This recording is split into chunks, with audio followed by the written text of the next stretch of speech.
IELTS নিয়ে আমাকে যদি 20 জন স্টুডেন্ট মেসেজ করে তার মধ্যে 10 জন স্টুডেন্টের কমপ্লেইন থাকে হচ্ছে আইএলটিএস রাইটিং নিয়ে, যে ভাইয়া রাইটিংটা কিভাবে শুরু করব বুঝতে পারছি না।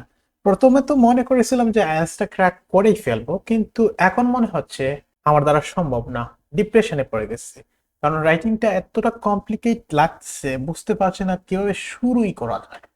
সো আজকের ক্লাসটা হচ্ছে সেই সব ভাইদের জন্য ডেডিকেট করে, শুধু ভাইদের জন্য না, বোনদের জন্য, যারা রাইটিং এ সাফার করতেছেন। সো সেক্ষেত্রে আপনি একজন পুরানা পাপি হন বা নতুন পাপি হন, আজকের ক্লাসটা আপনার অনেক কাজে লাগবে। বিশেষ করে আজকে আমি 3টা টিপস শেয়ার করব, যেগুলো কিনা আপনার মেটাকে ম্যাগনিফিসেন্টে ট্রান্সফার করতে সাহায্য করবে। সেটা কিভাবে করবে আমরা ডিসকাশনে চলে যাচ্ছি। সো কথা না বাড়াই আর, tip number 1, master the structure first before writing a single word. So রাইটিংটা শুরুর আগে আপনার স্ট্রাকচার সম্পর্কে জানতে হবে, যে আমি রাইটিংটা কিভাবে কিভাবে লিখবো। টাস্ক 1 হোক বা টাস্ক 2 হোক, সেটা কিভাবে আমার শুরু করা উচিত এবং কোন স্ট্রাকচারটা আমার ফলো করা উচিত।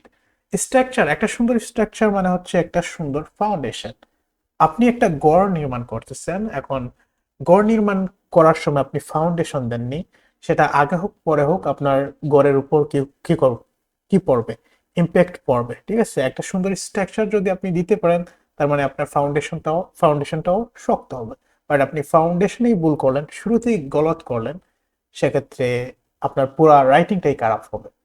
টাস্ক 1, একাডেমিক টাস্ক 1 এর ক্ষেত্রে আমরা নর্মাল যেই স্ট্রাকচারটা ফলো করতে পারি সেটা হচ্ছে ইন্ট্রোডাকশন, ওভারভিউ এন্ড 3-4 ডিটেইলস কি কম্পারিজন করতে পারি। সো ইন্ট্রোডাকশনের আমরা কি করব, যে প্যারাফ্রেজিং দ্য কোয়েশ্চন। ওভারভিউতে মেইন যে ট্রেন্ডগুলো আছে সেগুলো তুলে ধরার চেষ্টা করব, প্রতিটা ট্রেন্ড না, মেইন যে ট্রেন্ডটা। ঠিক আছে, তারপর হচ্ছে 3-4 ডিটেইলস আমরা লিখবো হচ্ছে 3 নম্বর প্যারাগ্রাফে বা 3-4 নম্বর প্যারাগ্রাফে। কি কম্পারিজন গুলো ওইগুলোতে করব, সেটা কিভাবে করব আমরা একটু দেখছি। এখানে আমরা একটা গ্রাফ দেখতে পাচ্ছি, যেখানে বলা আছে যে the graph and the table below. Graph, এটা হচ্ছে table below give information about water use world wide and water consumption in 2 different countries. So এটার প্যারাফ্রেজিংটা আমরা কিভাবে করব, যে আমরা এখানে দেখছি দ্য চার্টস। সো আমরা কিন্তু সরাসরি গ্রাফ এন্ড টেবল বলতেছি না, আমরা বলতেছি chart.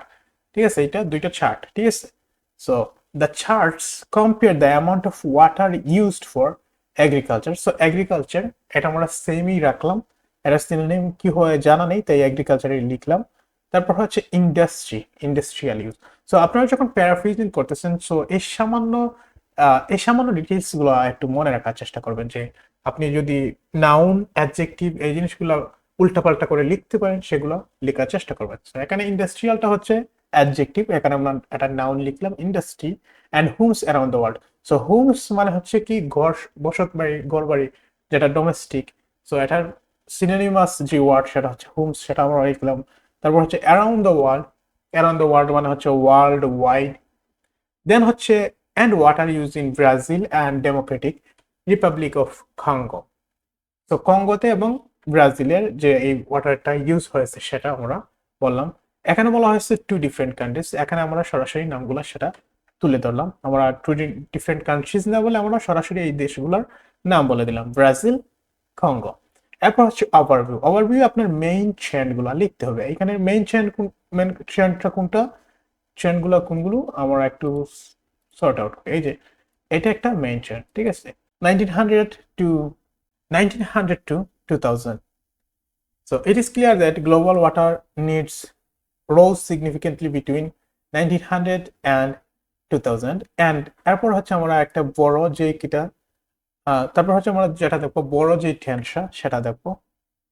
And that agriculture accounted for largest proportion of water used, agriculture. Then আমরা কি দেখলাম, we can also see that water consumption was considerably higher in Brazil than in Congo. Water কনজাম্পশনটা ব্রাজিলে higher, সেটা আমরা দেখতে পাচ্ছি। এই জিনিসটা আমরা তুলে ধরলাম। সো এখানে মেইন 3টে ট্রেন্ড কি, সেটা হচ্ছে 1900 টু 2000। তারপর হচ্ছে এগ্রিকালচারটা বেশি পানি ইউজ করতেছে। এরপর হচ্ছে ব্রাজিল বেশি পানি ব্যবহার করতেছে, কনসিডারেবলি হায়ার রেটে। এরপর হচ্ছে আমরা 3-4 ডিটেলস, বাকি যেই প্যারাগ্রাফগুলো হচ্ছে সেখানে। তো এগুলো আমরা কম্পারিজন করে লিখলাম।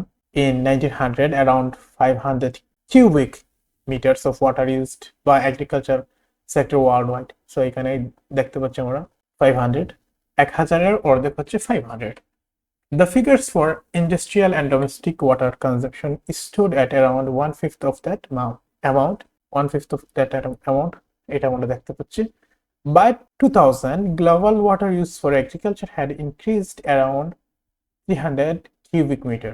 তারপর হচ্ছে industrial water use had risen to just under half, right? এরপর হচ্ছে and domestic consumption had reached approximately 500. Domestic used এখানে 500 রিচ করেছে, রাইট? সো এই সিম্পল ডিটেলস গুলাই আপনাকে তুলে ধরতে হবে, যেগুলো এরপর হচ্ছে আপনার কি কম্পারিজন করার সুযোগ তাহলে সেই কম্পারিজনটা আমরা করব। যাই হোক, আশা করি ব্যাপারটা ক্লিয়ার যে কিভাবে আপনি টাস্ক 1-এ লিখবেন। এরপর হচ্ছে টাস্ক 2, ইন্ট্রোডাকশন। একটা হুক আইডিয়া লিখবেন, মানে হচ্ছে প্যারাফ্রেজ করবেন। তারপর হচ্ছে থিসিস স্টেটমেন্টটা লিখবেন। Body paragraph 1, idea 1 with example. Body paragraph 2, counter argument আর সেকেন্ড আইডিয়া। কনক্লুশন আপনি রিস্টেট করবেন আপনার স্ট্যান্সটা, ঠিক আছে? স্ট্যান্সটা এখানে ইন্ট্রোডাকশনে আমরা একটা রাইটিং স্যাম্পল দেখতে পাচ্ছি।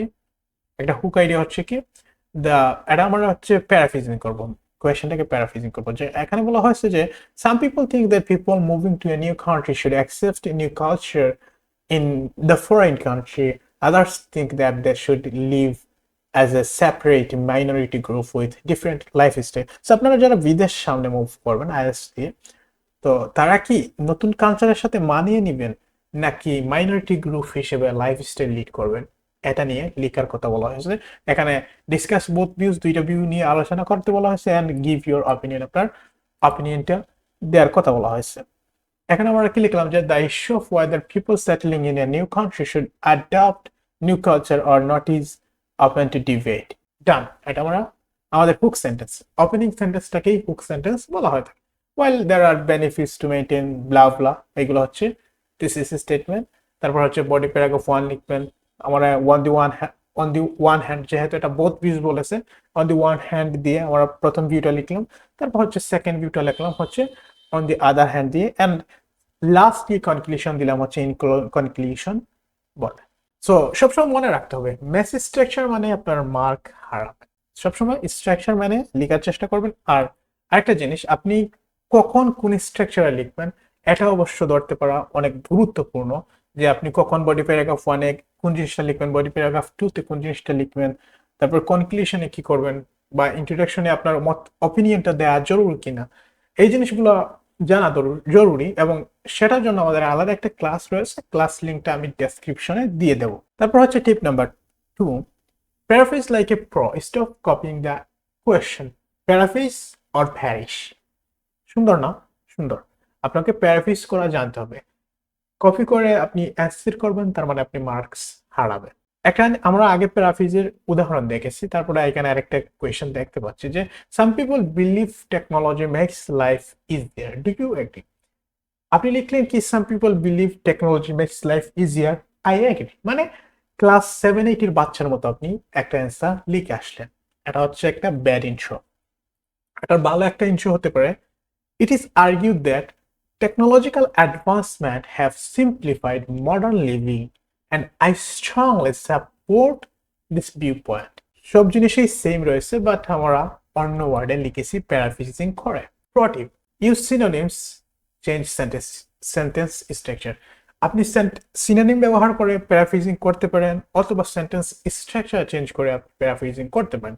অ্যাক্টিভ হলে প্যাসিভ, প্যাসিভ হলে অ্যাক্টিভ, তারপর হচ্ছে সিম্পল হলে কমপ্লেক্স, কমপ্লেক্স হলে কম্পাউন্ড, এই জিনিসগুলো করতে পারেন। অথবা ওয়ার্ড সোয়াপিংও করতে পারেন, যেটা সিনোনিমসেই আমরা বলে থাকি। সলভ হলে সলিউশন লিখবেন।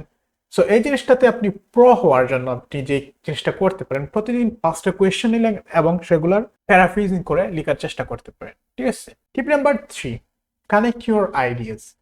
নো অ্যান্ড বাট, এই জিনিসগুলো আর কত লিখবেন? এইগুলোর বদলে অন্য জিনিসগুলো লেখার প্র্যাকটিস করা লাগবে। কোহেসিভ ডিভাইসগুলো হচ্ছে আপনার সিক্রেট ওয়েপেনের মতো। এই জিনিসগুলো আপনি ঠিকঠাক মতো ব্যবহার করতে পারলে ভালো একটা মার্কস পাবেন।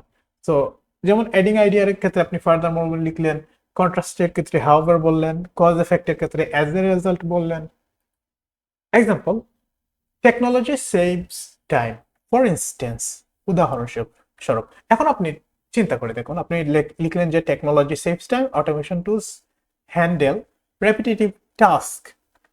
এটা আপনার জাস্ট যে ছোটবেলায় যেভাবে ট্রান্সলেশন করতেন সেরকম হয়ে যাচ্ছে, রাইট? আপনাকে প্র্যাকটিক্যালি সুন্দর করে জিনিসটাকে তুলে ধরতে হবে, আর সেক্ষেত্রে আইডিয়াগুলো যাতে স্মার্টলি ফ্লো করে, কানেক্টিং আইডিয়াসটা করার জন্য লিঙ্কিং ওয়ার্ড বা কোহেসিভ ডিভাইসগুলোর ব্যবহার জানা লাগবে।